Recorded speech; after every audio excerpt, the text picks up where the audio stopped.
Yeah, so today we have a very interesting paper, an information-theoretic approach on self-organization, emergence of complex interdependencies and coupled dynamical systems.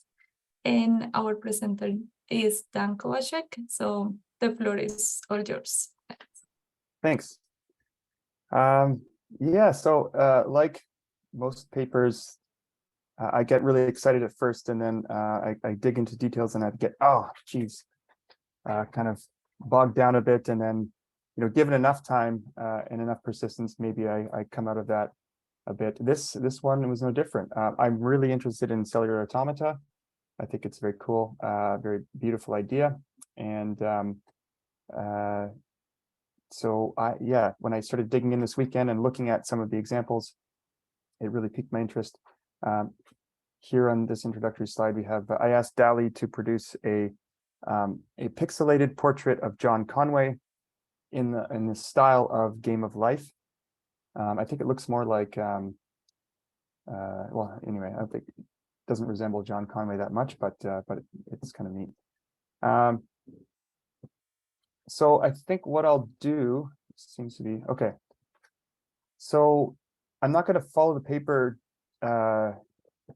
sequentially as it's presented in the paper, because I think it kind of helps. Well, at least it helped me to jump back and look at, or I guess like review what cellular automata are, because I think that helps with when you're trying to understand what they're trying to achieve.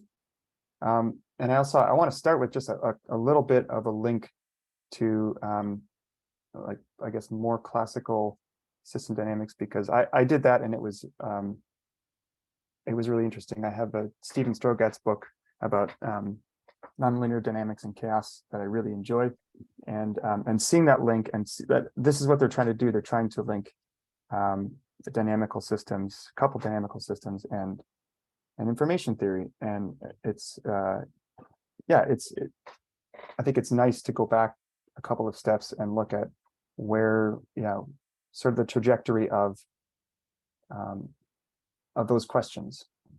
So of course we have to have an XKCD comic here, and this is so fitting because the one section that, basically we're talking about the dynamics of entropy, and so this cartoon was very appropriate. I think you got to come up with a cool name, and everything else will fall into place.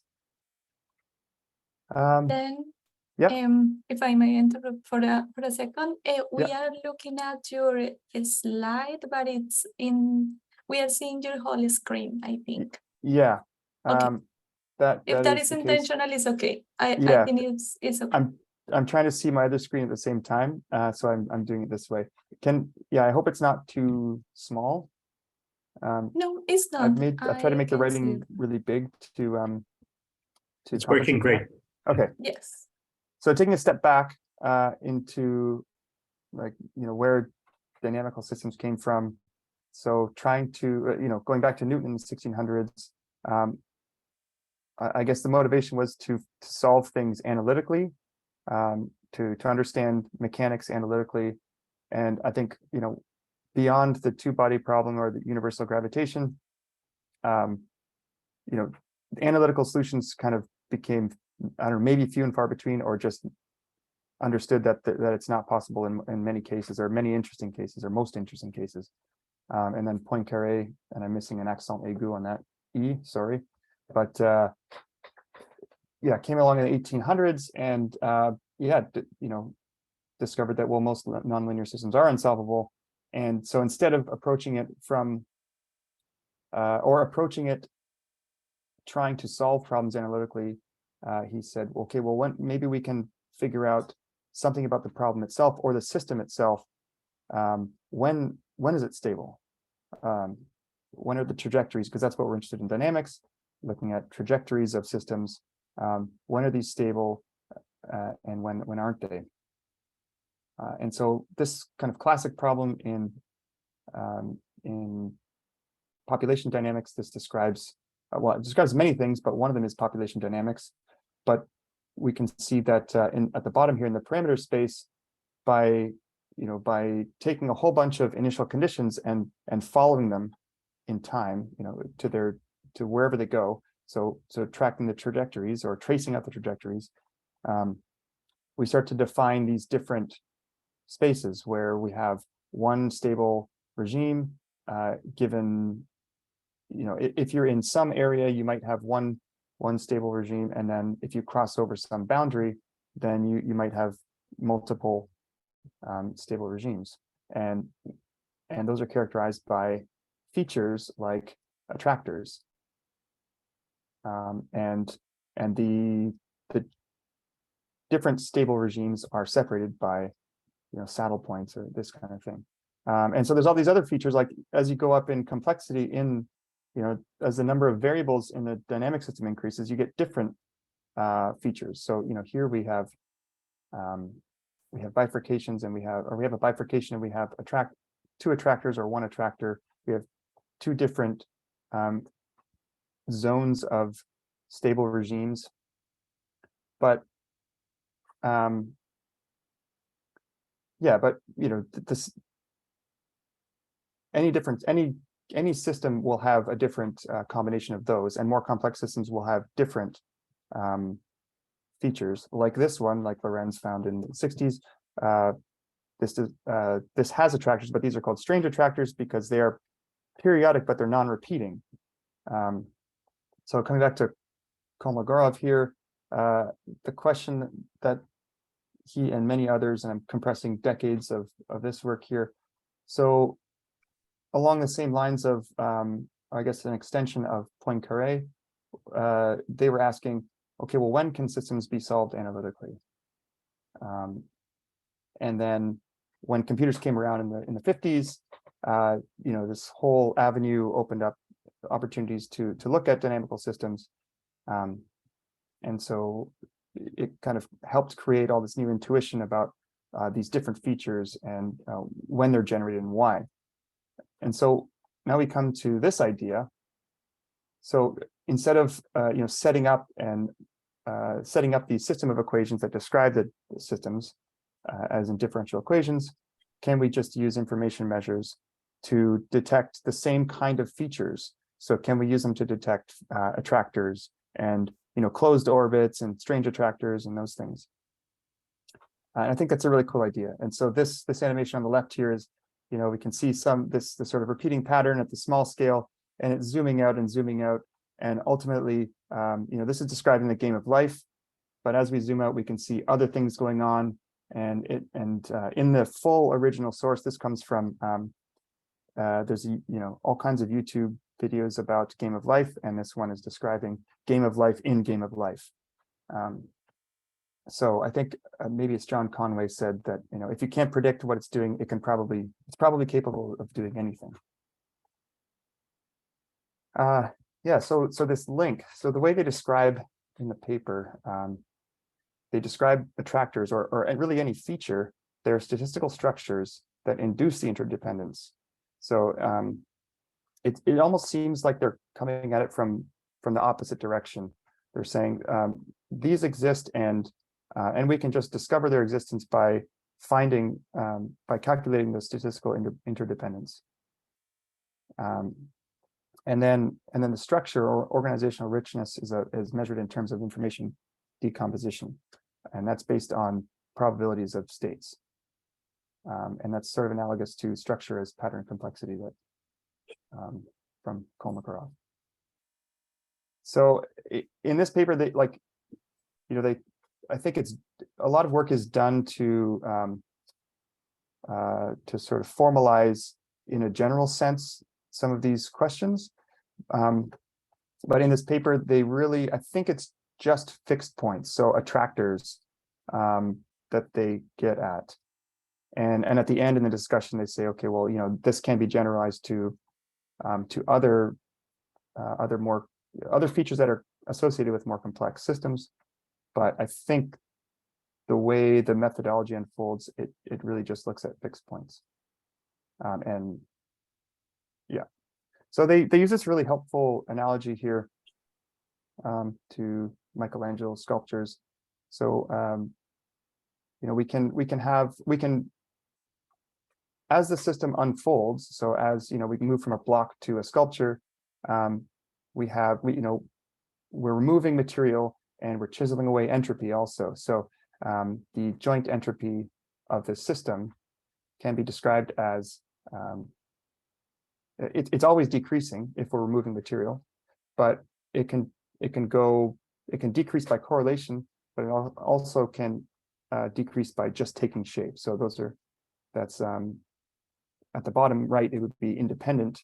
They can decrease, the entropy can decrease independently between them, or it can decrease by mutual information as well.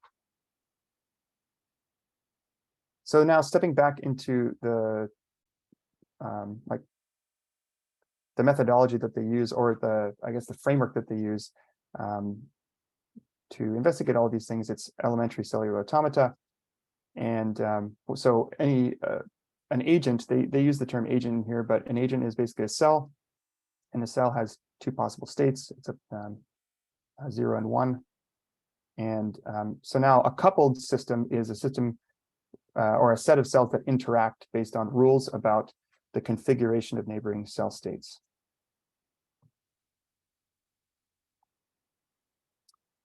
And so setting up the problem as they do, so they don't look at, if I move back here, this is a 2D example, but in this case, we look at a 1D example.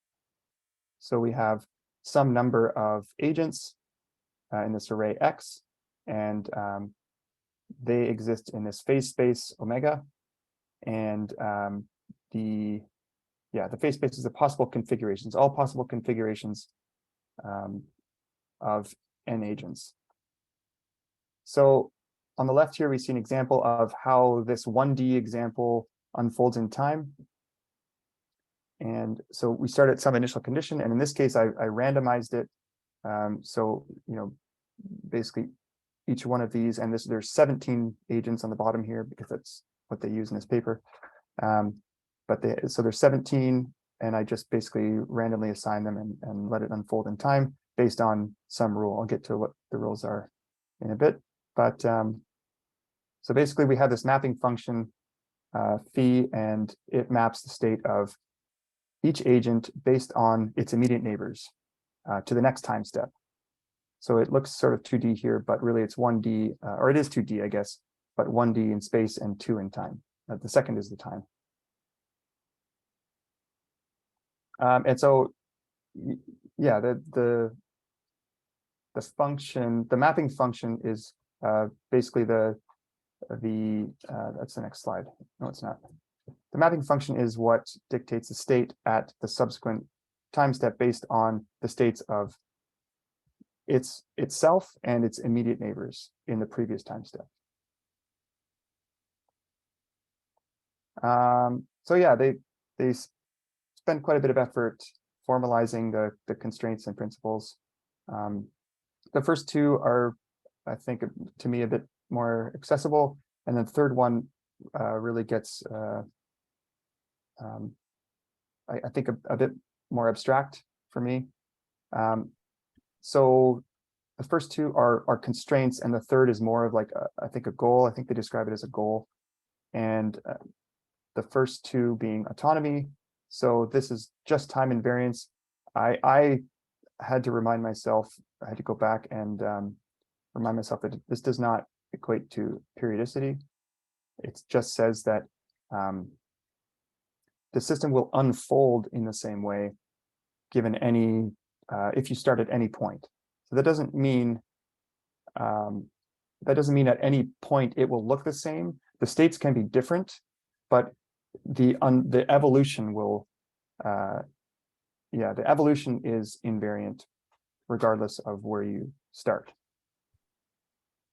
And then the horizontality or locality, this just means that any individual cell doesn't influence other cells that are too far away. So it limits the kind of spatial influence. And that is, I think, very nicely represented by the adjacency matrix. And so this adjacency matrix just says any given cell the state at the next time step is governed by the cell itself and just its immediate two neighbors. So it's the diagonal and then just the one cell off of the diagonal. And I think I've used reversed colors here yeah. So I really mean that these are on, the black squares are on and the white squares are off here, so that yeah the cell, of course this references the cell itself, and these are its neighbors if we're ordered from 1 to n. But I think in the rest of the examples I switched the color scheme, so apologies for that. So then third one, global structure. So basically what we're saying is if we start at a maximally uncertain configuration, then if we see that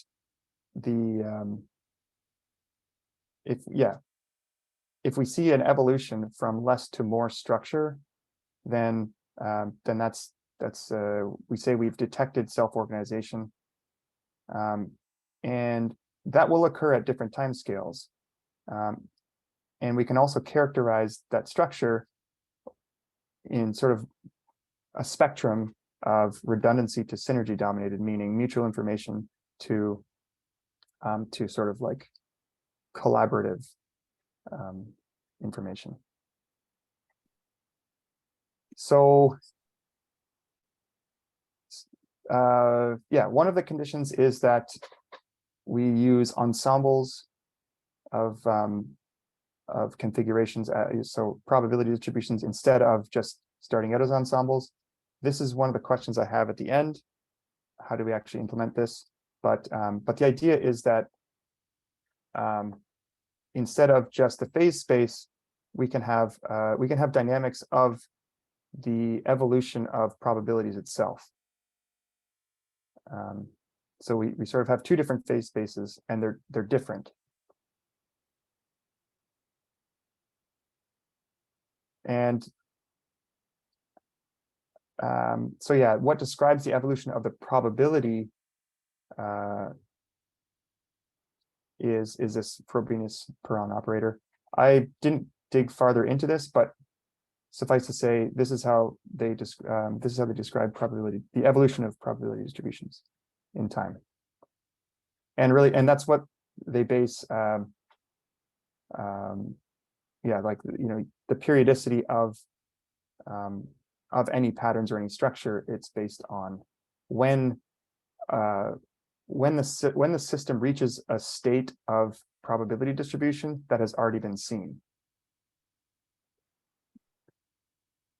Okay, and so yeah, that is all to say that now we have instead of sequences of configurations, we have sequences, or these are now multivariate stochastic processes.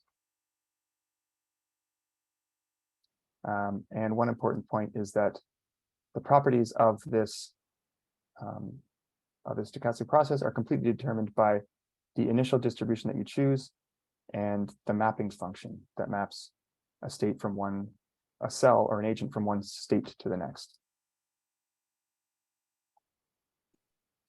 So now is when we get, yeah, now we get into this dynamic entropy. You can sort of see that, okay, if we are tracking probability distributions in time, then you know we're leading towards evaluating how entropy is changing in time. So we're trying to evaluate increasing statistical interdependence, or trying to detect it, and there are two sources of uncertainty about the system state.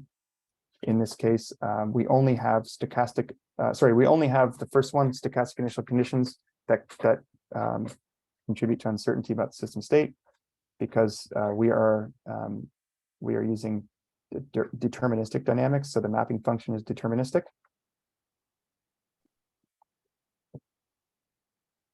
So for example, the single point attractor, regardless of, you know, say we have a maximally uncertain initial condition, meaning we can pick any initial configuration. Eventually, we will end up in some configuration because of the existence of an attractor. And so what that does is it eventually confines the phase space, or confines the configurations to one part of the phase space based on the existence of an attractor. And so as this system evolves in time, regardless of where it starts, the entropy will decrease in time.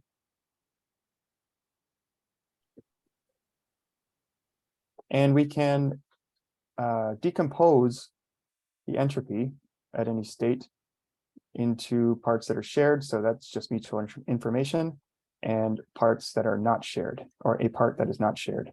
It's conditional entropy, and they use this term residual because residual is basically all the information about an agent, the remaining information after all other states are known, what's left over. So that's why they call it the residual information.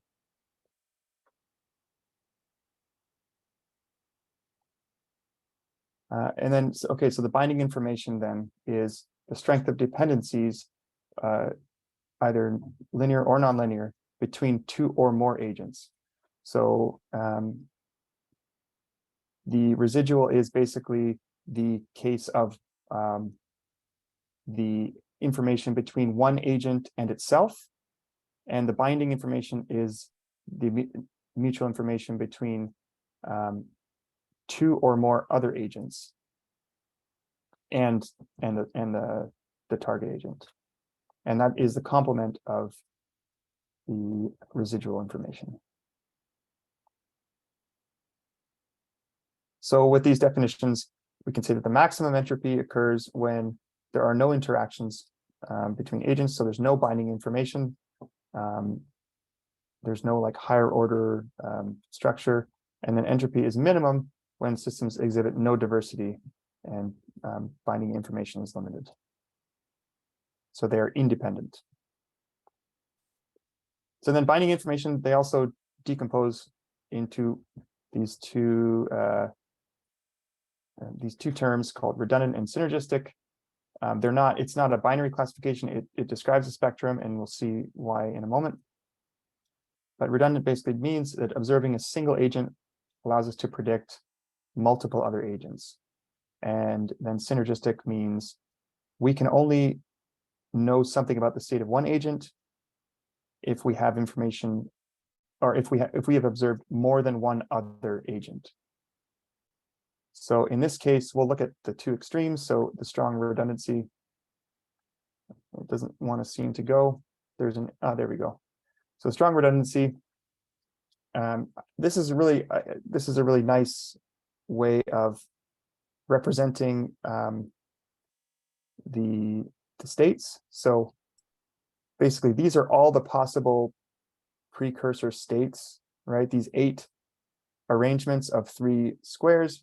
The 3 squares is because of our is a product of our adjacency matrix, right? So the subsequent state is based on the state of itself and the 2 immediate neighbors. So that means there are 3 agents kind of in play, and that means there are 8 mappings, and there are 256, or 2 to the n rules then. So we can have 256 arrangements of outcomes based on these configurations, and mapping those with this order of precursor states, that represents a binary number. And so that's what these rules relate to. So whenever you read about the rules in Game of Life, they're referring to the mapping functions, basically.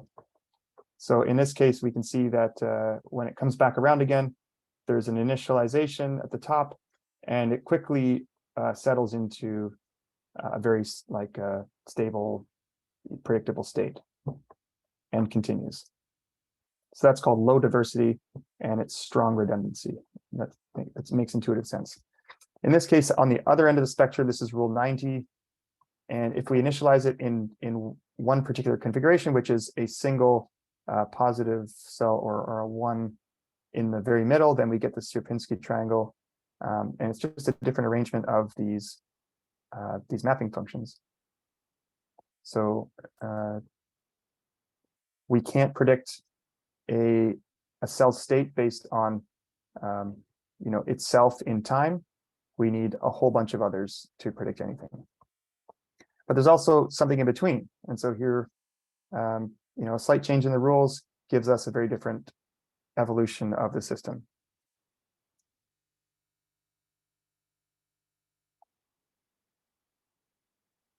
So now looking at sort of their results, and again, I've put these animations on the left. So we look at the time evolution of the system, and B describes the mutual information of one agent and itself in time. And then, so both B and C are mutual information, but one of them is with itself and one of them is with its neighbors.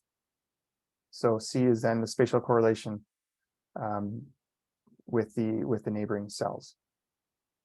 And that's not the same as the mapping rules. This is with any other cell in the system, any other agent in the system. And then as we let this evolve, we can see that, okay, our entropy decreases in time, and it sort of reaches this, it starts to taper off and flatten out. But also our binding information increases pretty quickly at the start. And that means that there's quickly information about other states that can be discovered based on observation of multiple agents. So I'm looking at a different rule here, moderate synergy. We see that there's basically no spatial correlation there's no mutual information in space or in time. Basically, after the second time step, there is no longer any mutual information between the state at the initial time and any time in the future beyond the second time step. And we can see there's a very different profile here in terms of how the entropy decreases in time and how the binding information increases. So this part, I got bogged down a little bit in terms of computing the binding information or the components of binding information as they've described them. And so what they do is they say, well, we don't have an explicit computation, so instead we're going to use bounds. And these bounds are what the next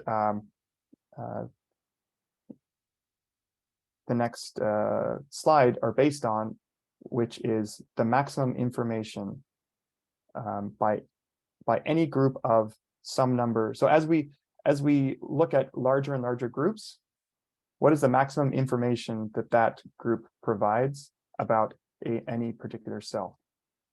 And this function phi is what the characterization of structure is based on. So again, this is so on the x-axis, we have the number of agents that we look to for information about any particular agent. And this is the maximum information of any group of L cells. So the systems are, the self-organization of systems are described in terms of the concavity or convexity of this curve. And what else? Yes, so we can see that there are extremes, and then we can have, for instance, we can have low synergy for groups of agents, and have it increase and then become convex over time at much higher orders. So these are higher statistical order structures. And then we just they just use these to say, okay, well, it's not one or the other, but we can say it's dominated by one based on the shape. I think this one's really interesting. This rule 90, strong synergy. Basically, we can't know anything about, we have no predictive power by observing, n is 17, so we have 17 agents. We can observe 15 agents and not be able to predict anything about that agent. But as soon as we get a 16th, as soon as we know all others, we know everything. That's a really interesting case. Okay, so to summarize, deterministic dynamical systems create correlations by destroying information. Self-organization occurs when the strength of interdependence increases with time. And sharing modes are redundancy. So if there's information about an agent in the future about itself, that's redundant information. And if there's information in other cells about a cell, and that is not just one other cell, but two or more other cells, we call that binding information or synergistic binding information. And these all occur at different scales. That's in space and in time. So I got, I was really curious about the implementation, and I think this is where I kind of want to start asking some questions.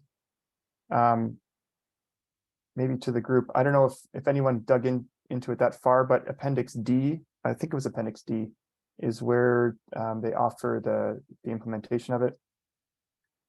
And this idea of randomly initializing with the uniform distribution, I sort of get the idea of that. The idea is that if we initialize the if we initialize the system with maximum uncertainty, then we're guaranteeing no binding information, and we're saying that if we find binding information in any time step going forward, then there is structure. So I get that far, but then actually how that's implemented, I'm not quite sure. So and then it says, okay, so after you initialize with uniform distribution, compute the evolution of the system probability distribution. And they offer a few suggestions. Either use a mapping function directly or use a, there's some, they say the term master equation. I don't know what that is. There's a reference for it. I didn't dig into it. I get step 4 because if we have a sequence of probability distributions or probabilities, then we've been given the relations to calculate these. And then the final one, to calculate that curve, that phi curve, I get the concept of the phi curve, but we need to compute this quantity here for any time step where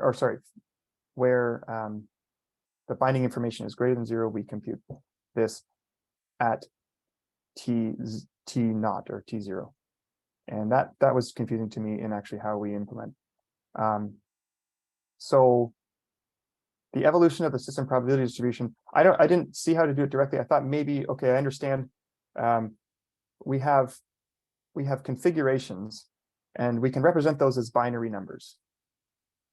And so we can compute sequences of these binary numbers. And then if we track them for each initial configuration, then we have we can determine the frequency. But that seems like we have to enumerate the whole phase space for every possible configuration. And maybe that's the case. But then there was this other question about, I actually hid that slide, but yeah, there's this question of computing the evolution of the system probability distribution. Maybe I'll start there. Did anyone have an idea of that directly?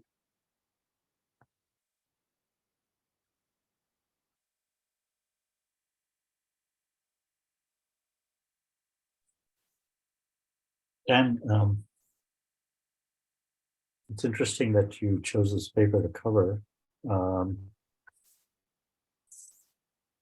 had several remarks which I thought might be helpful to you. First of all, as you were going through it, I was having slight deja vu because I've been watching Jim Crutchfield's series of lectures on what are they called? I can send you the link. Just drop me an email to remind me. Okay. But he teaches this course on information and computation. And you know, I think I've mentioned before, he's sort of my current hero. We've got a couple of his graduates coming out to the workshop to give invited talks.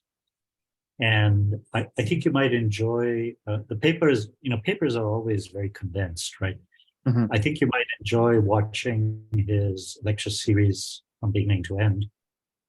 It's 2 semesters because he talks specifically about dynamical systems. He starts from chaotic dynamical systems and how you characterize them, and very much mirrored what you were saying here about tracking some statistical properties as a way of understanding these systems, as opposed to trying to track every trajectory. You know, gets into attractors and so on. And specifically, he's using information theory. So he talks about different kinds of information. So he starts by, one of the things he does is what's incomplete about Shannon information, and then why do we need these other measures of information in order to be able to understand dynamical systems? And he also works with trajectories of binary numbers. What interested me about his work was he was specifically interested in, once you've got the sequence of measurements, observations of binary numbers, how can you recover a model of that system? Yeah. So developing the theory under what conditions and how, and so that whole thing about epsilon machine reconstruction is really about using these information theory concepts and so on to help in extracting the information, the data, in a way that you then embed it in a compressed representation of a model, which expresses the dynamics of the system going forward. The second thing that was popping up in my mind was a very close analogy of a relationship of this stuff to generative models, modern machine learning generative models.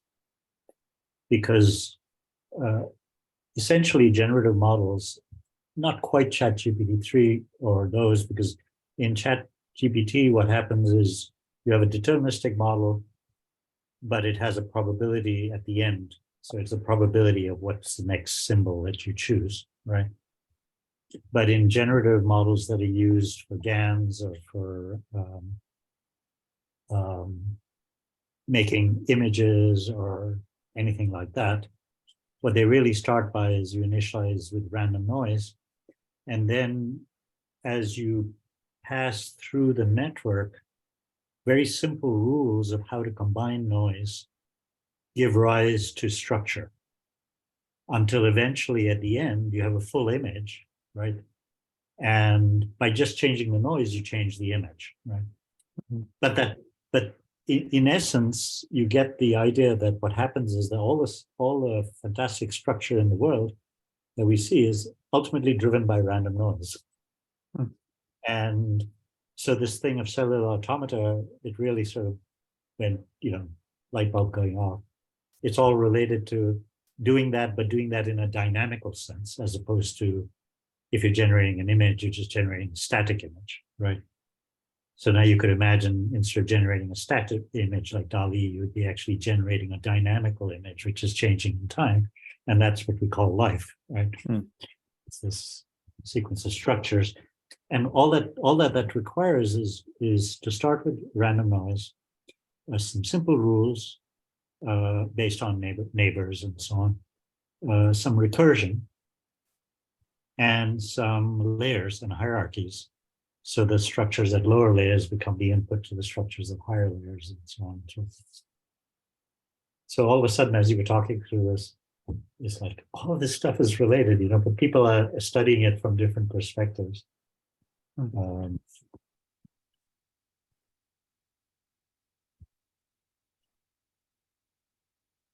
They make a number of references to other fields, and number theory being one, and the cryptography, just based on certain rule systems, right? Rule 60, they say, and I think it's because of that property of not being able to predict, if you have part of a sequence, or sorry, if you have part of the system, well, you need basically all of it to know anything. Actually, yeah. Crutchfield in one of his lectures he shows examples of evolutions of systems with different rules. Exactly the same thing that you talked about. And anyway, I just thought you might, since this is of interest to you, you might want to dig into that, because I think he kind of synthesizes a lot of stuff together and gives a big picture on something which this paper probably is just, it's very dense and sort of targets it from a very particular perspective.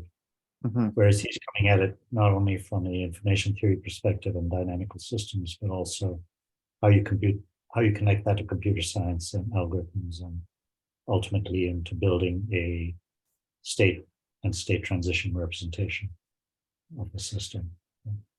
In other words, if you observed that game of life trajectory that you showed, how would you take that data and how would you go back and recover the rules?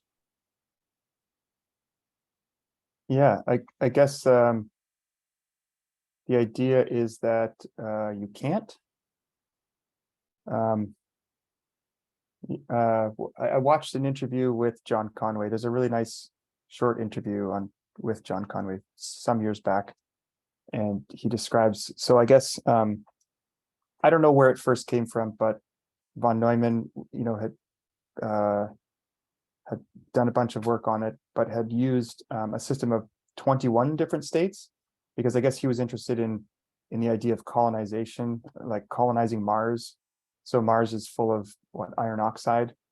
So if you have this one machine that can go and refine iron, release oxygen, refine iron, create another machine, but then ultimately there has to be some mechanism that at a larger scale, a different structure will be built. Yeah. But he was thinking of a much more complex system. And so stepping back to this elementary cellular automata where, binary system and 1D, starting there, I think it's maybe more accessible to me. But yeah, so I put a link. I can share any of the links in here, but there was this paper didn't have any code or anything to describe, to really describe the methodology. So I couldn't dig into that, but I did find, there's all kinds of code out there to actually generate this 1D system. And so there's a link in there to the repository on GitHub, and you can go and you just plug in the rule number and watch it. And it takes very little work to just, instead of a particular initial configuration, to generate a random configuration. And so it's nicely written, and it's pretty easy to step into. And so that's I think for me it helped build intuition about what's going on and what we're what they are trying to achieve. Well, if as far as tracking probability. If I understood Kirschfield's presentations, which I don't, I'm very superficial, he would probably disagree that you can't reconstruct them.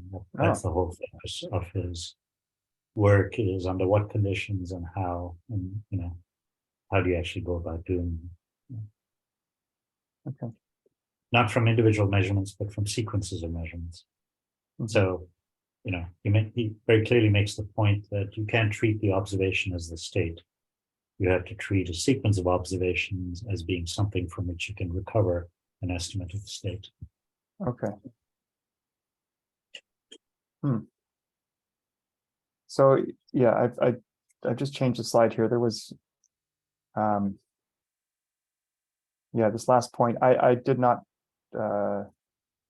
I was really stuck here last night and this morning. I went to bed, hoping that I would wake up in the middle of the night with some idea of this. They basically let the evolution of probabilities go on, but track the length of the trajectory, and then this this index, which is just the length of the period of the particular attractor that's found in whatever rule system.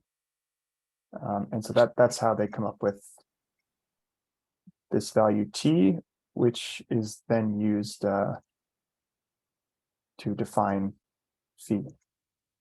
But beyond that, I couldn't get there. So yeah, that's all I had.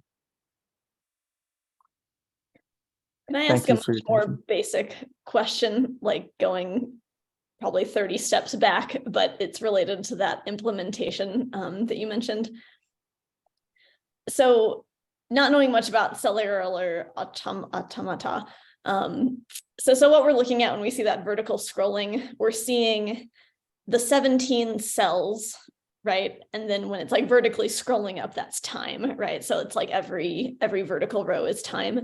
Mm-hmm. So when we compute hx of t, is that looking across a row, or is that looking up a column? Like, is it h of all of the 17? Is it the entropy of the 17 variables at that time, or is it the entropy of one of them over a certain time window? Yeah, I think it's the first one. That's my impression. It's a row. Okay. Yeah. But then how that decomposes is a bit more confusing to me, because it's not, because now we're getting into its relationship with others. So it's not necessarily that cell, but I think implicit in the computation of the probability at that time step is this spatial or the mutual information in space and in time somehow. So I think it's not. Yeah, I think it's still just the row, but I think maybe it's implicit that that kind of like you incorporate, the rest of the vertical column of all the time steps, because the probabilities are changing in time as it unfolds, and it has to, because my voice raised there because that was not a statement, it was a question, but I think it has to, because in order for you to be able to detect structure at different scales, it needs to look at different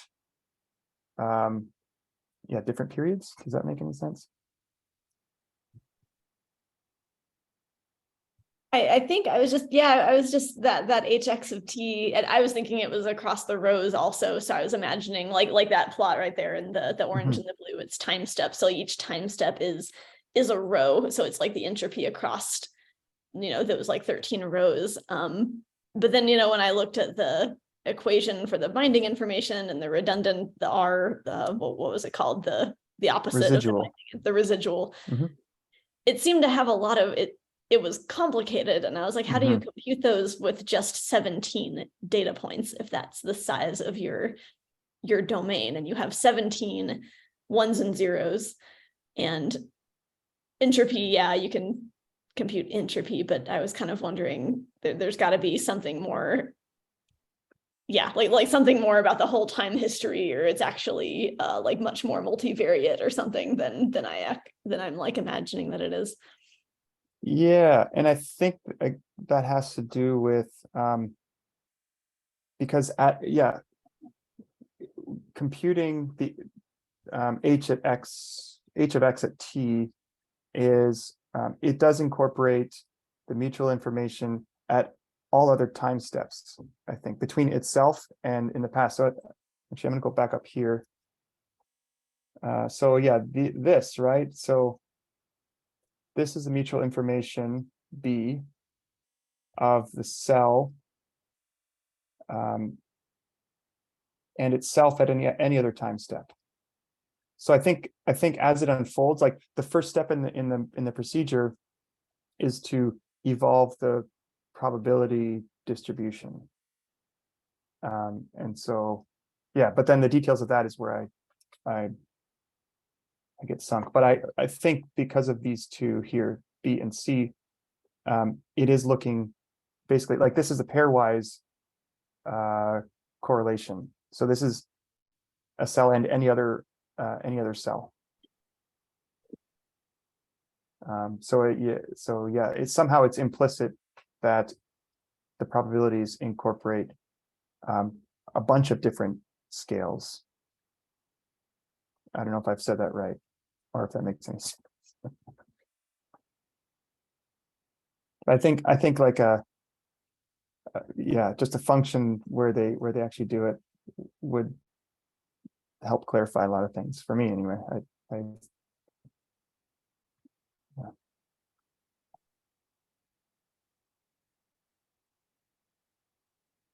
Have an easier time when I can run a piece of code and break it and then fix it again. I was just gonna say, it's like this paper could really use code, couldn't it? Like, Yeah. the data availability. I didn't actually look or anything even, but There's nothing, no. There's nothing. Yeah, because I presented on a paper that kind of reminds me of this one. I don't know, several months ago, like maybe last semester, and it just had a lot of not in terms of the cellular stuff, but then in terms of the subsetting of mutual information into how different subsets of sources can provide information to a target, and like how that translates to information decomposition. And they didn't have code either. And I got so into it that I just coded it, that I just did it. But it nice. was as hard as it was like this I don't have enough of a background to like be able to do that. And it's kind of like, I don't know, it goes towards like fair data rules, right? Yeah. Yeah, and like when I found this this repository to make these, I thought, okay, well, maybe it's a natural next step. If I have time, maybe I will try and just like add a function that will basically like create this phase space of probabilities and then update them, as the system evolves, and see if I can do that. I didn't get there. I think that was like a few steps beyond what yeah. And then What I could have in done. in the paper, they talk about rule 90, and they say that one is the one that generates maximum synergy. Did you try that one? Yeah, I was just curious about the properties of that rule and why it generates the maximum synergy. Do you have any idea on that? Yeah. Oh, so they I think they talk about they mention this construction, the construction of these rules, of these mapping rules. It's like a formation of XOR logic gates, which is basically the next state will be a 1 if only if the previous state is like they're different. And otherwise, if they're the same, it will be a 0. Beyond that, I don't know. So yeah, so these rules are basically constructions of logic gates. They're formulations of that, and I guess something about this particular arrangement, yeah, yields like.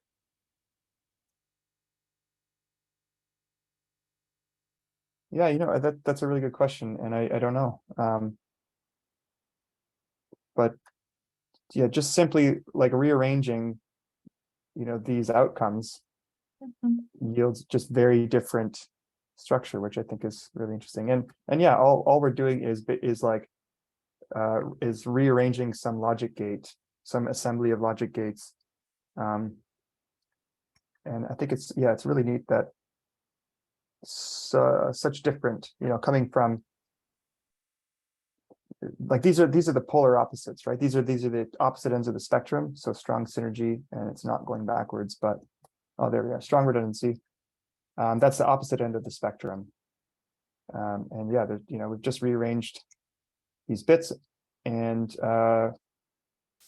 basically it stabilizes almost immediately. Yes, because I noticed, like, from looking at the slide here, it's kind of intuitive to me to find out what is the rule. Like, if you have two of the same, then that one is the result. But Yeah. for the other one, I don't know how did it come up with the rule. It's not logical to me. I guess so. What else is interesting to me is the adjacency matrix dictates how many of these there are, and then that dictates how many rules there can be. And yeah, so there's a finite number of rules based on a finite phase space. And yeah, if we go, oh no, they didn't have one for, well, this is close to it, but oh no, here, this one, yeah.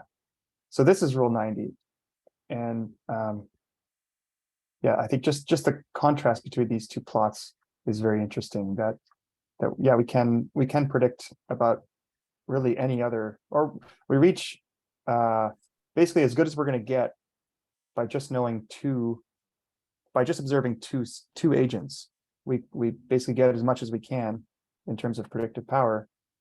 But then with this rule 90, we get nothing until we have n-1, until we observe n-1 agents. But they also say that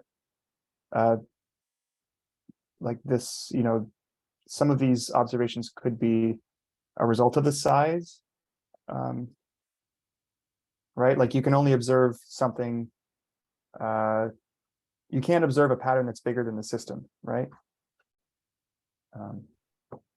So that the periods will only go, yeah, like, I mean, if we go back to the Sierpinski triangle,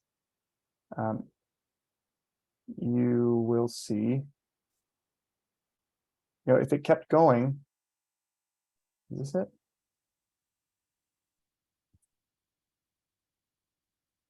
If it kept going, ultimately, like, the screen becomes blank. This might take a moment here.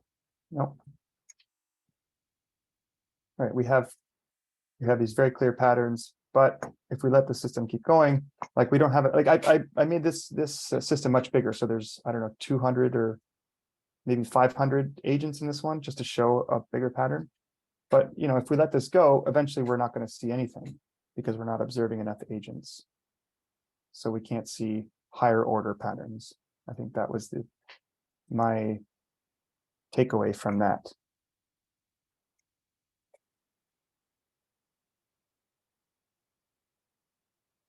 And of course, this is a particular configuration at the start. You can see, like, it starts with a 1 in the very middle, but if you initialize this randomly, it's a very different picture. And so I think that's the point of observing evolution of probabilities, is that we're not trying to we're not relying on one particular, or we have a better sense of what all of the possible configurations would do. But I still don't see how we can do that directly. I think we still have to enumerate all of them. Anyway. Yeah, thank you then. Yeah, it's a very interesting problem.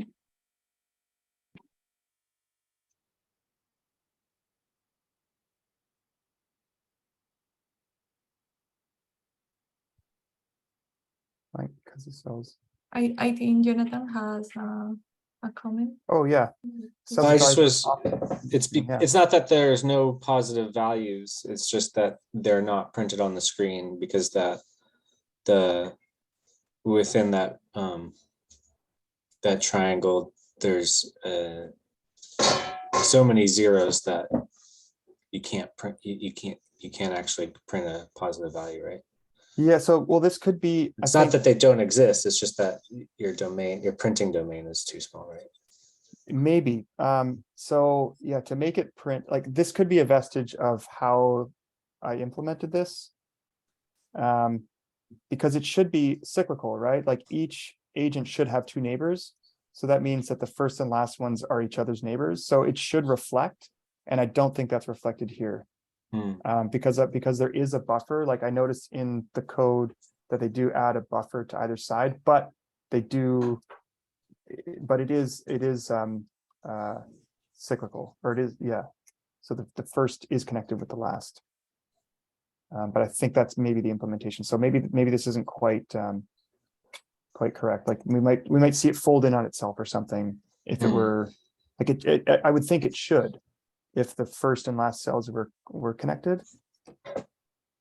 I see.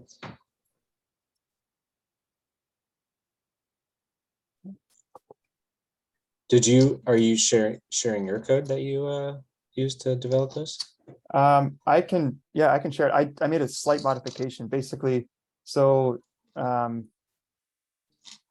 yeah, I made a modification to make the colors match, the colors and the direction of time match the paper, because they used like a whole bunch of colors to map the age of the cell, or like the time since it, since the cell dies. But yeah, I'm happy to share that modification.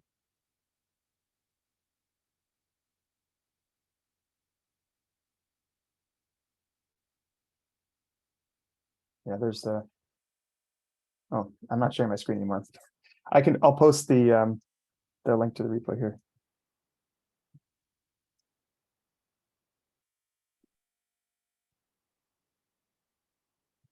So the other thing is in this implementation, and game of life. Can't do things at once. Life. I think that should work. Yes, okay. So in that implementation,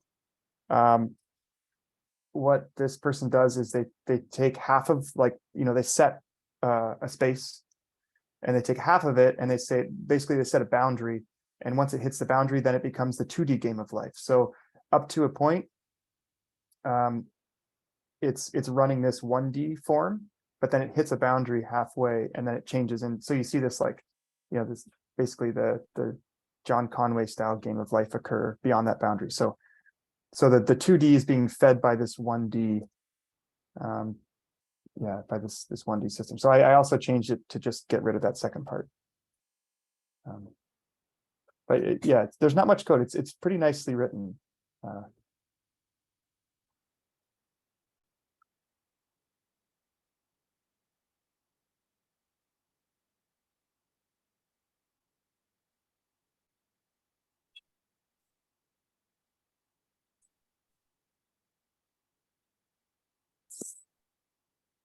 What did you find the most surprising thing in this thing?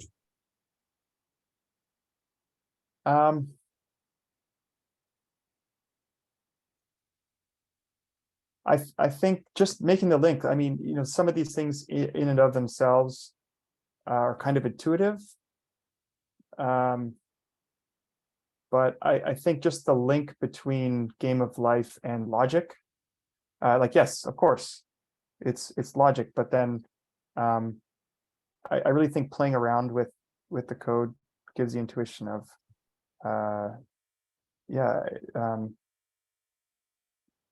what restricting the or what changing the rules about the adjacency matrix does, and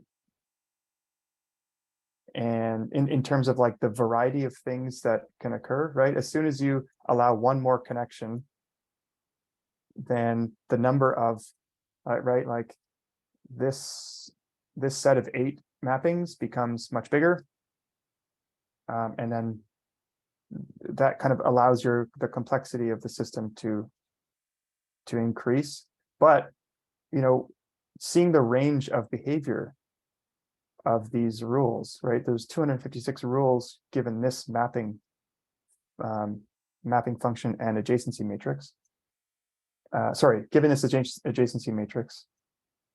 And the variety of properties that it has, I think, was kind of striking. And seeing those links to things like cryptography, I think is really cool. Yeah, to me, what fascinates me about this is how the evolution of complexity from very simple basic principles, and how that is driving the whole field of mathematics and physics and everything. I mean, and so in retrospect, you go, oh yeah, it sort of makes sense. But that was not the way that we were taught mathematics, or we were taught about the world. Right? We were taught about the relatively stable structures understood from not from the ground up, but after they've already formed, right? And then we study their properties. And here we're talking about how this is real information theory. This is how things come into being. It's how information interacts and so on. And then, in a sense, it feels like the analogy to, in statistics, you have minimum sufficient statistics. It's like, what are the minimum sort of types of information that we have to keep track of?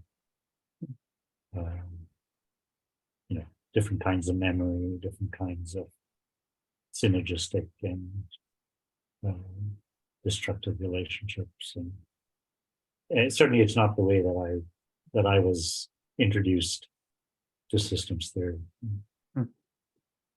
I think also working with, I don't know, like, I don't know much about this field, but it seems like this is the kind of most fundamental formulation, right? We have a binary agents, and we have this, like, the most restricted adjacency matrix, right? So, but yet we still have aperiodic behavior from a deterministic system. And yes, I know of those things, but to see it come up from, I think it's the simplest representation of a system. It's that's an it makes you go, if we can't understand this, how can we expect to understand anything which starts even slightly more complicated? And I think they were limited to 17 agents, maybe because of the computational requirements. So that's a pretty small space.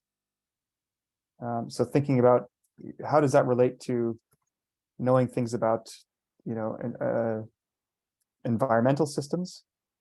Yeah. 17 agents is pretty small. Yeah. Yep. Well, thanks for presenting that, Dan. But I've got to go. Are you planning to dig into it some more, or what's your plan? I'm planning to work on my EGU presentation. Okay. But I mean, this will always be like, cellular automata are just a really interesting topic, and so yeah. Well, like I said, check out. I put the link in the chat. Check out his lectures. You can find all of his lectures, I think, from a couple of years back, or a few years back, on 2018 maybe, on YouTube. And I just went and downloaded the whole set, and I kind of have to keep going back, because I'd listen to them and I'm not getting everything that he's saying, but you listen to them over and over again, they start to make sense, and then you start making these connections with other things we've been talking about. That reminds me of what Marcus Hutter says about, you don't really know anything, you just get used to it, something like that. Exactly. Yeah, it feels a lot like that. Yeah. Well, you got to let your neurons build connections, right? Hmm. I've been reading this, a couple of things I've been getting intrigued, grabbed me recently. One is people are developing a whole mathematics based on hyperdimensional vectors. So the idea is instead of representing things with low dimensional vectors, like in ChatGPT 3, they use 512 to represent each word, right? They're talking about vectors of dimension 1000 or up to 10,000. Hmm. And you can build machine learning models using huge hyperdimensional vectors. And they're developing the mathematics for how you do addition, multiplication, and a sequence manipulation, implementation, and so on. And it turns out that you can build systems which require very low energy power to get the same kind of computational power that you can with a deep learning system with low dimensional vectors. And it starts to emulate what's happening in the brain. So we're starting to see the possibility of replicating that by doing massively parallel systems, but using high dimensional vectors to represent objects in the world. Hmm. And the interesting thing about high dimensional vectors is that your intuition breaks down with high dimensions, right? So you guys have probably seen things about that. But one of the things that they can take advantage of is that virtually any random vector, any two random vectors in a hyperdimensional space are approximately orthogonal. Right? And so that gives you a lot of expressive capability, which is not possible when you're working in lower dimensional spaces. That reminds me of Richard Hamming's Art of Science and Engineering. There's a whole chapter dedicated to that. Okay. And it's a nice description. Right. Yeah, so I can see that we've developed deep learning. I mean, information theory would be at the base of all of this stuff. But now, presumably, they will develop this hyperdimensional thing, which is based on the idea of exploiting shallow learning, but using hyperdimensions. And it's possible that the two will be complementary. You'll be able to do things with deep learning that you can't do with hyperdimensional. You can do things with hyperdimensional that you can't easily do with deep learning. I don't know, just speculating. But a lot of this is also driven by the idea that models like ChatGPT-4, they have way more, billions of parameters, way more than data points that we use to train them. And in these very high dimensional spaces, what they're finding is that you can train, because you've got more parameters than data, you can actually train a deep learning model to loss zero, but the model still generalizes well.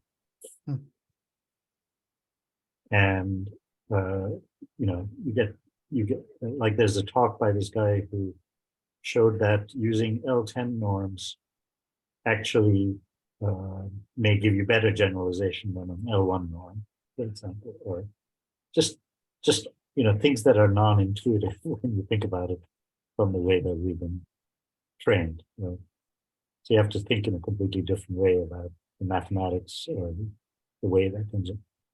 And going back to what you were saying, you could think of the world as something that exists in some sense in this very large dimensional space of representations, but with connections which are in 3 or 4 dimensions of space and time, right? Sort of like analogous to the simple rules that we're talking about in the cellular automata. Anyway, weird stuff happening out there and very interesting. I gotta go. Thanks, guys. Oh, do we have a plan for the next one, Leila? No, yet. We have, yeah. If anyone wants to volunteer, just contact me, and yeah. And we also have next month the Hydro Emerge Symposium at Berkeley. That's true. Yeah. So yeah, just contact me. And I think we have one presentation set it for May 31st. So yeah, after HydroML, I will send that information. One thing I can mention now is we're going to be working with the invited speakers for the September workshop to get like a recommended reading list, a relatively short one.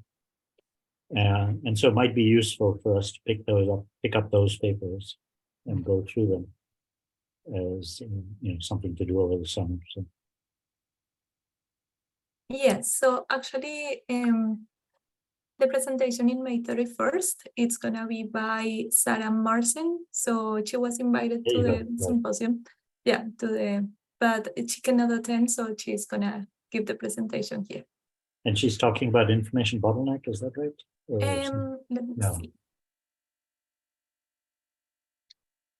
Let me see. Let me see.